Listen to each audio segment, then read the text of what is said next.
कलकत्ता में 6 महीने पहले एक डॉक्टर बेटी के साथ बलात्कार हुआ और फिर उसकी हत्या कर दी गई थी। उस मामले में कोर्ट का फैसला आ गया है और कोर्ट ने एक व्यक्ति को आजीवन कारावास की सजा दिया है। फांसी की सजा नहीं हुई है। जिसको आजीवन कारावास दिया है उसकी नागरिकता खत्म नहीं हुई है। जिसको आजीवन कारावास दिया है उसकी प्रॉपर्टी जब्त करने के लिए कोई प्रावधान नहीं किया है। लेकिन कम से कम अच्छी बात यह है कि 6 महीने में सजा हो गई, 6 महीने में फैसला आ गया। हालांकि अब इसको चैलेंज किया जाएगा, मामला हाई कोर्ट में जाएगा, हाई कोर्ट के बाद सुप्रीम कोर्ट तक आएगा। देखना यह है आगे क्या होता है। लेकिन जो 6 महीने में सजा हुई है इसका सबसे बड़ा कारण यह है कि उसका नार्को टेस्ट हुआ था, पॉलीग्राफ टेस्ट हुआ था। दूसरा मुख्य कारण यह है कि यह मामला पूरे देश में डिबेट का विषय बन गया था। पूरे देश के डॉक्टर हड़ताल पे चले गए थे। केवल कलकत्ता के डॉक्टर हड़ताल पे नहीं गए थे, पूरे के पूरे देश के डॉक्टर हड़ताल पे चले गए थे और एक दो दिन नहीं, कई कई दिनों के लिए हड़ताल पे चले गए थे। तीसरा बड़ा कारण है इस मामले में जल्दी सजा आने का कि बंगाल के प्रत्येक जिले में धरना प्रदर्शन हुआ था, प्रत्येक जिले में कैंडल मार्च हुआ था। इवन दिल्ली में भी हुआ था, मुंबई में भी हुआ था, लेकिन बंगाल के तो हर जिले में कैंडल मार्च हुआ था। चौथा बड़ा कारण है जल्दी फैसला होने का, 6 महीने के अंदर फैसला आने का, कि मामला सुप्रीम कोर्ट में चल रहा था और सुप्रीम कोर्ट भी लगातार इसको मॉनिटर कर रहा था। हाई कोर्ट भी मॉनिटर कर रहा था, सुप्रीम कोर्ट भी मॉनिटर कर रहा था। मामला पहले इसको कलकत्ता की पुलिस इसकी जांच कर रही थी, मामला फिर कोर्ट में पहुंचा, कोर्ट ने सीबीआई को मामला हैंडओवर किया। तो एक तरीके से 6 महीने के अंदर सजा होने का सबसे बड़ा कारण नेशनल मीडिया में खूब डिबेट हुई। दूसरा बड़ा कारण मामला सीबीआई को गया। तीसरा बड़ा कारण जनता का खूब दबाव था। चौथा बड़ा कारण डॉक्टरों का खूब दबाव था और पांचवा बड़ा कारण यह है कि उसका पॉलीग्राफ टेस्ट हुआ था। लेकिन हर घटना के साथ तो ये नहीं होता।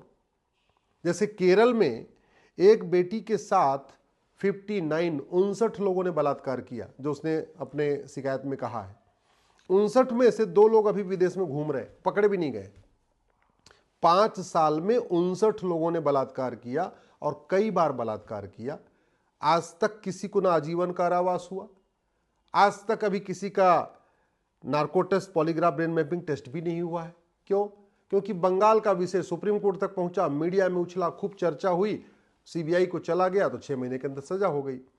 कलकत्ता में एक बेटी के साथ 59 लोगों ने, केरल में एक बेटी के साथ 59 लोगों ने बलात्कार किया। इसके बावजूद न उसमें टीवी पे डिबेट हुई, न पूरे देश में धरना प्रदर्शन हुआ, न पूरे देश में कैंडल मार्च हुआ, न मामला सीबीआई को गया, न उस पर सुप्रीम कोर्ट ने कोई मॉनिटरिंग किया।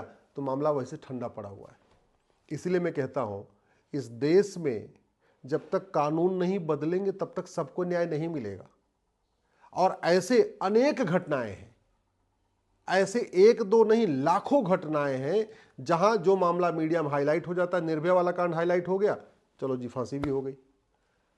कलकत्ता वाला कांड हो गया, आजीवन कारावास हो गया 6 महीने में। लेकिन बाकियों का क्या?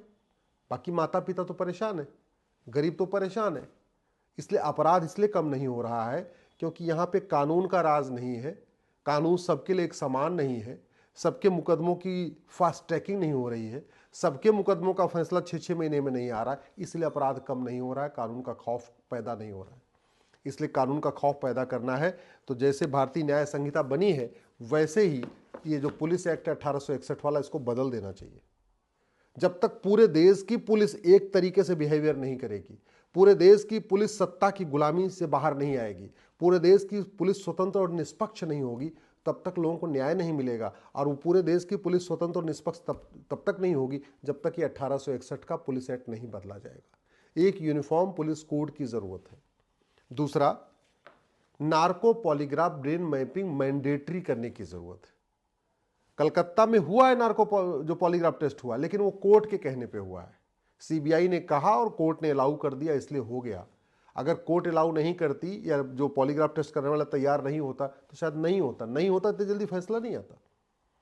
कानून की जरूरत है तत्काल, ना झूठ पकड़ने के लिए नार्को पॉलीग्राफ ब्रेन मैपिंग कानून की जरूरत है। झूठ को गंभीर अपराध घोषित करने की जरूरत है। ये मामला इतना हाईलाइट हो गया था कलकत्ता वाला कि ये जो राय पकड़ा गया सुजय राय, जिसको आज आजीवन कारावास हुआ, इसके पक्ष में ज्यादा लोग गवाही देने आए नहीं। लेकिन अगर ये नॉर्मल केसेस में क्या होता है, झूठी गवाहियां खूब होती हैं। यहां झूठी गवाही इसलिए नहीं हुई, सीबीआई जांच कर रही थी, नेशनल इशू बन चुका था, नेशनल मीडिया का इस पे ध्यान था, पता चला मीडिया वाले गवाहों के घर भी पहुंच जाते, उनसे भी पूछताछ करना शुरू करते, तो लोग डर के मारे इसके पक्ष में गवाही देने ज्यादा गए ही नहीं। वहीं बाकी केसेस में खूब गवाही चलती, 100 गवाह, 150 गवाह, 200 गवाह, पता चला 4 साल तक गवाही चलती रहती है, जांच नहीं पूरी होती। इसमें तो सीबीआई ने जांच किया तो जांच भी पूरी हो गई, फटाफट जांच पूरी हो गई, फटाफट फैसला आ गया 6 महीने में। कल आप केरल वाला देख लीजिए, 5 साल में 59 लोगों ने, 59 लोगों ने रेप किया, कई कई बार किया, और अभी तक किसी को सजा नहीं हुई, इवन जांच भी कंप्लीट नहीं हुई है, चार्जशीट भी सबकी नहीं फाइल हुई है, 2 लोग तो अभी विदेश में घूम रहे हैं। इसलिए यूनिफॉर्म पुलिस कोड की जरूरत है, narco polygraph brain mapping test की जरूरत है, एक पुलिस चार्टर की जरूरत है कि आपको 1 घंटे के अंदर एफआईआर करना है और 1 महीने के अंदर जांच पूरी करना है, ऐसा पुलिस चार्टर चाहिए। एक जुडिशियल चार्टर की जरूरत है कि आप तारीख पे तारीख नहीं देंगे, मामले को ऐसे लंबा नहीं खींचेंगे, आप हर केस को 1-1 हफ्ते में सुनिए, मैक्सिमम जो डेट मिलनी चाहिए 1 सप्ताह की मिलनी चाहिए। जो मामला इस सोमवार को सुना जा रहा है वो अगले सोमवार को भी सुनना चाहिए, उसको अगले सोमवार को, सोमवार के सारे मामले सोमवार सोमवार सुनते जाइए, मंगलवार के मामले मंगलवार मंगलवार सुनते जाइए, बुधवार के मामले बुधवार बुधवार सुनते जाइए, मैक्सिमम 1-1 सप्ताह की डेट देते जाइए। लेकिन ये जो जज के लिए वो तभी संभव होगा जब झूठे मामले बंद हो, जज के लिए तभी संभव होगा जब झूठी एफआईआर बंद हो, जज के लिए ये कर पाना तभी संभव होगा, हर हफ्ते तभी सुनवाई कर पाएंगे जब केस कम हो, और केस तब कम होगा जब झूठी शिकायत गंभीर अपराध होगी, झूठी जांच गंभीर अपराध होगी, झूठा एफिडेविट गंभीर अपराध होगा, झूठी गवाही गंभीर अपराध होगा। और इसके लिए आपको इस भारतीय न्याय संहिता में एक चैप्टर जोड़ना पड़ेगा, चीटिंग, फ्रॉड, फोर्जरी, झूठ को गंभीर अपराध घोषित करना पड़ेगा, झूठे कागज बनाने और झूठे कागज बनवाने को गंभीर अपराध घोषित करना पड़ेगा। मुकदमा इसलिए भी लंबा चलता है, लोग झूठा एज सर्टिफिकेट बनवा लेते हैं, लोग झूठा बर्थ सर्टिफिकेट बनवा लेते हैं, लोग दुनिया भर के झूठे डॉक्यूमेंट बनवा लेते हैं। वो जब तक गंभीर अपराध नहीं होगा तब तक सबको न्याय नहीं मिलेगा। कलकत्ता की बेटी को इसलिए मिल गया, मैंने आपको पहले बताया, नेशनल इशू बन चुका था इसलिए मिल गया।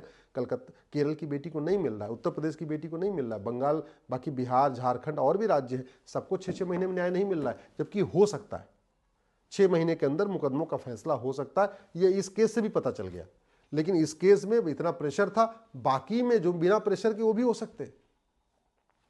हर जिले में एक narco polygraph brain mapping lab बनाने की जरूरत है। 800 जिले हैं, narco polygraph brain mapping lab बनाने की जो लागत आती है मुश्किल से 2 करोड़ आती है। भाई अलग से बिल्डिंग की जरूरत तो है नहीं, हर जगह आपके जेल बने हुए हैं, हर जगह आपके पुलिस ऑफिस बने हैं, पुलिस लाइन है ही है, आपके हॉस्पिटल हैं, किसी भी एक हॉस्पिटल में अलग से नार्को पॉलीग्राफ ब्रेन मैपिंग की लैब बना दीजिए। कलेक्टर के ऑफिस है, कप्तान के, मतलब पुलिस लाइन में चलो नहीं बना सकते, लेकिन हॉस्पिटल में तो बना ही सकते हैं नार्को पॉलीग्राफ ब्रेन मैपिंग। और हर जिले में गवर्नमेंट के हॉस्पिटल होते हैं, सरकारी हॉस्पिटल होते ही होते हैं, उसी में अपना 2-3 कमरे लेकर वहाँ एक narco polygraph brain mapping lab बनाई जा सकती है।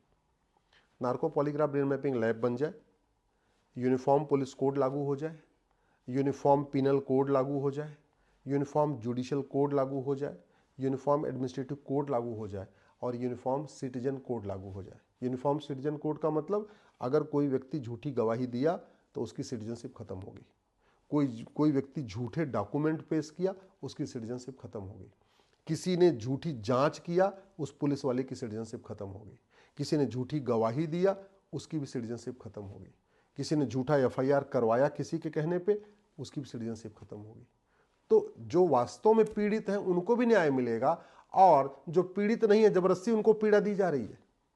कि कितने लोग सुसाइड कर लेते हैं झूठे केस के चक्कर में। अतुल सुभाष ने कर लिया, दिल्ली के खुराना ने कर लिया, उन्होंने झूठी शिकायत में कहता। मैं ऐसा नहीं कह रहा हूं कि जितने रेप के केस हैं सारे सही होते हैं, झूठे केस भी लिखे जाते हैं, लेकिन जब आपका यूनिफॉर्म पुलिस कोड होगा, यूनिफॉर्म पिनल कोड होगा, यूनिफॉर्म जुडिशियल कोड होगा, यूनिफॉर्म सिटीजनशिप कोड होगा, यूनिफॉर्म आपका नार्को पॉलीग्राफ ब्रेन मैपिंग कानून होगा, आपके हर झूठ पकड़ने के लिए हर जिले में एक लैब होगी, और झूठ गंभीर अपराध होगा, झूठी जांच गंभीर अपराध होगा, झूठी गवाही गंभीर अपराध होगी, तो सबको न्याय मिलेगा। जो वास्तव में पीड़ित हैं उनको भी जल्दी न्याय मिलेगा, और जो निर्दोष हैं उनको भी जल्दी न्याय मिलेगा, और फिर क्या होगा, धीरे धीरे अपराध खत्म हो जाएगा।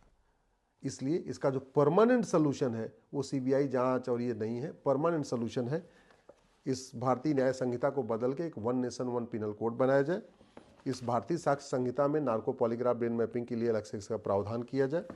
ये जो भारतीय नागरिक सुरक्षा संहिता है इसमें यह प्रावधान किया जाए कि कोई भी जज साहब 1 महीने से लंबी जांच नहीं करेंगे, एक हफ्ते से ज़्यादा लंबी तारीख नहीं देंगे, और पुलिस के लिए मैंडेटरी हो कि 1 घंटे में FIR करना है और एक महीने के अंदर जांच पूरी करना है। ये कर दिया जाए, सबको न्याय मिलना शुरू हो जाएगा, सबको न्याय मिलना शुरू हो जाएगा, तो भारत में अपराध कम हो जाएगा।